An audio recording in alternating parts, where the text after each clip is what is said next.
আচ্ছা, আমাদের প্রথম পাতায় আজকে সিলেটের 19টা সিট নিয়ে একটা ইলেকশন বিষয়ক একটা অ্যানালাইসিস, ওই রিপোর্টটাতে আসলে আছে কি? ধন্যবাদ আপনাকে। এই প্রতিবেদনটি তৈরি করেছেন আমাদের সিলেট প্রতিনিধি, যিনি সিলেটে ব্যুরো প্রধান হিসেবে কাজ করেন। উনি অন্যান্য জেলায়, সিলেট বিভাগের 4টি জেলা, এই 4টি জেলায় মোট আসন 19টি।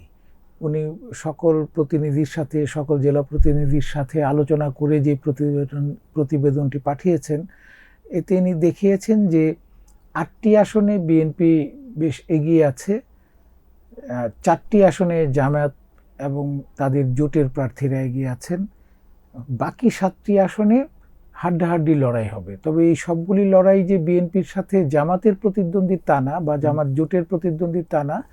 এই 7টির মধ্যেও মোটামুটি 4টি বা 3টির মতো আসনে নিজেদের যে বিদ্রোহী প্রার্থী তার সাথে দলীয় প্রার্থীর প্রতিদ্বন্দ্বিতা হবে।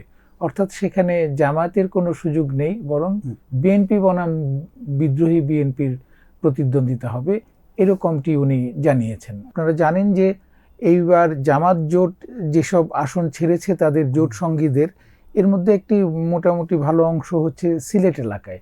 সিলেট এলাকায় তাদের খেলাফত মজলিসকে তারা বেশ কয়েকটি আসন ছেড়েছে, যেটি অন্যান্য এলাকায় এইভাবে এত বেশি না।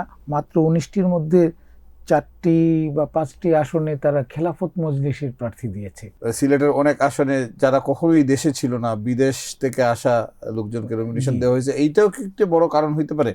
এটির কারণেই আসলে দলের মধ্যে বিদ্রোহগুলি বেশি হয়। কারণ যারা দেশে থেকে গত 15-16 বছর যাবৎ আন্দোলনে সক্রিয় ছিলেন, তাদেরকে মনোনয়ন না দিয়ে যখন বাইরে থেকে আসা একজনকে মনোনয়ন দেয়, তখন যিনি দেশে ছিলেন, যেমন আপনারা জানেন চাকসুর যে একজন নেতা মামুন, হাসান মামুন, তাকে তার আসনে নমিনেশন দেয়নি, কিন্তু তিনি তো এলাকা কামড়ে পড়েছিলেন। তাকে না দেয়াতে তিনি এখন একজন শক্ত বিদ্রোহী প্রার্থী।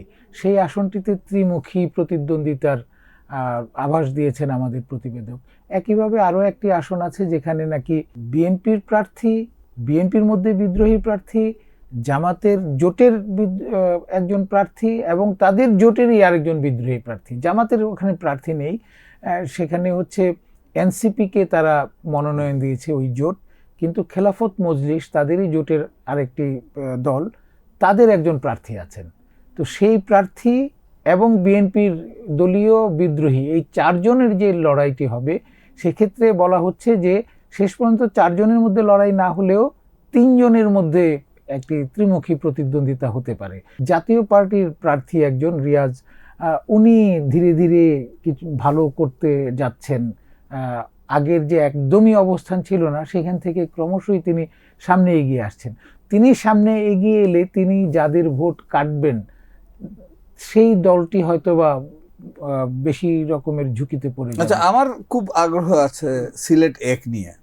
সিলেট 1 এর আসলে কি সিচুয়েশন? সিলেটের আমাদের প্রতিবেদক যেটি বলেছে, সিলেট 1-এ বিএনপির প্রার্থী এগিয়ে আছেন, মোটামুটি ভালোভাবেই এগিয়ে আছেন।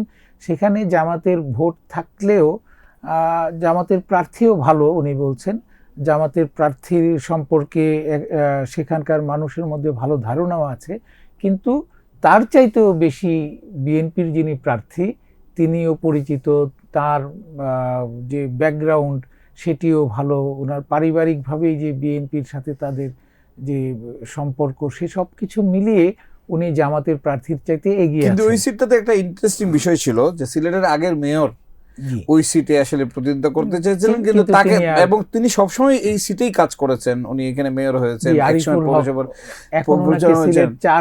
হ্যাঁ, তাকে অন্য আসনে সরিয়ে দিয়ে কিন্তু ওই আসনে তার জন্য খুব কঠিন করে ফেলা হয়েছে। ওই আসনে আমাদের প্রতিবেদক যেটি বলছেন যে সরিয়ে ফেলা হলেও সেখানে তিনি সম্ভবত খুব বেশি রকমের ঝুঁকিতে পড়বেন না, কিন্তু এটিও ঠিক যে ওই আসনে তার যিনি প্রতিদ্বন্দ্বী, তিনি 4 বারের উপজেলা চেয়ারম্যান ছিলেন, এ কারণে তারও একটি ভালো গ্রহণযোগ্যতা রয়েছে।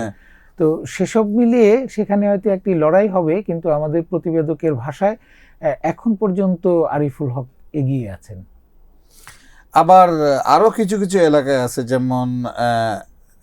যেমন সুনামগঞ্জের একটি আসন, সুনামগঞ্জ 3, ওইখানে আপনার যুক্তরাজ্য আওয়ামী লীগের সাবেক সম্পাদককে নমিনেশন দেওয়া হয়েছে, কিন্তু মাঠে ওইখানে আবার যে সক্রিয়ভাবে রাজনীতি ছিলেন আরেকজন, তিনি প্রতিদ্বন্দ্বিতা করেছেন এবং তিনি একটি থানায় তিনি প্রচণ্ড জনপ্রিয়, কিন্তু বিএনপির প্রার্থী যে তিনি জগন্নাথপুর থেকে, ওইখানে আসলে 4 জন ক্যান্ডিডেট আছে, ওই বিষয়ে কি বলছে আসলে?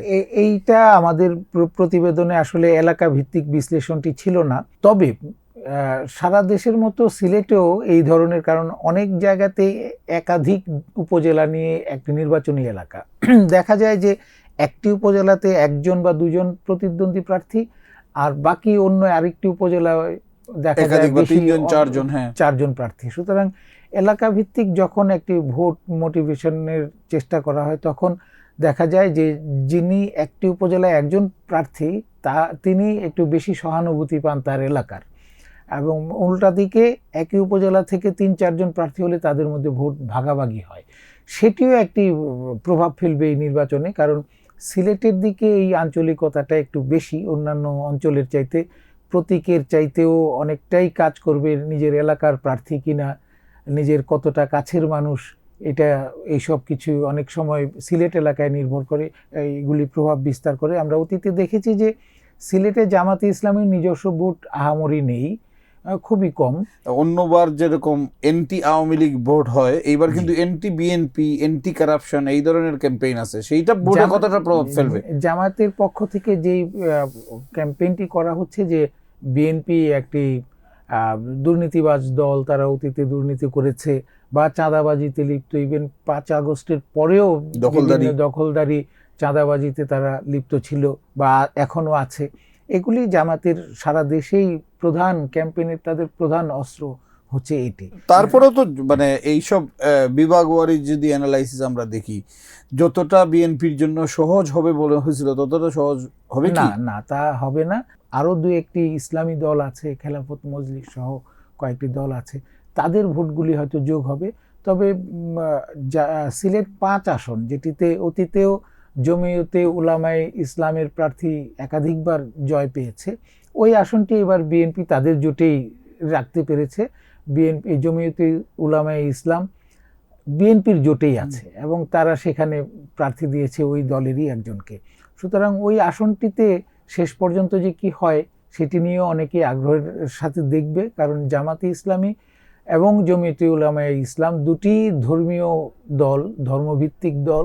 সুতরাং যারা ধর্মকে কেন্দ্র করে ভোট দেবে তাদের ভোটগুলি সেখানে ভাগাভাগি হয়ে যাবে স্পষ্টতই। সুনামগঞ্জ, হবিগঞ্জ, মৌলভীবাজার, এই 3টা জেলায় কিন্তু আওয়ামী লীগের প্রচুর ভোট, বিকজ মাইনরিটি আছে, চা শ্রমিক সব মিলায়া। তো এই আওয়ামী লীগের ভোটগুলো আসলে কোথায় যাবে? এই আওয়ামী লীগের ভোট এখন পর্যন্ত তো আওয়ামী লীগ নিজেরাই বলছে যে কাউকে যাতে ওই দিন যাতে ভোট দিতে না যায়, তবে প্রার্থীরা ওই ভোটারগুলি টানার চেষ্টা চালাচ্ছে। এর বড় প্রমাণ সুনামগঞ্জে শিশির মনির, জামাতে ইসলামের যিনি প্রার্থী, তিনি ঘন ঘন সংখ্যালঘু সম্প্রদায় হিন্দুদের কাছে যাচ্ছেন।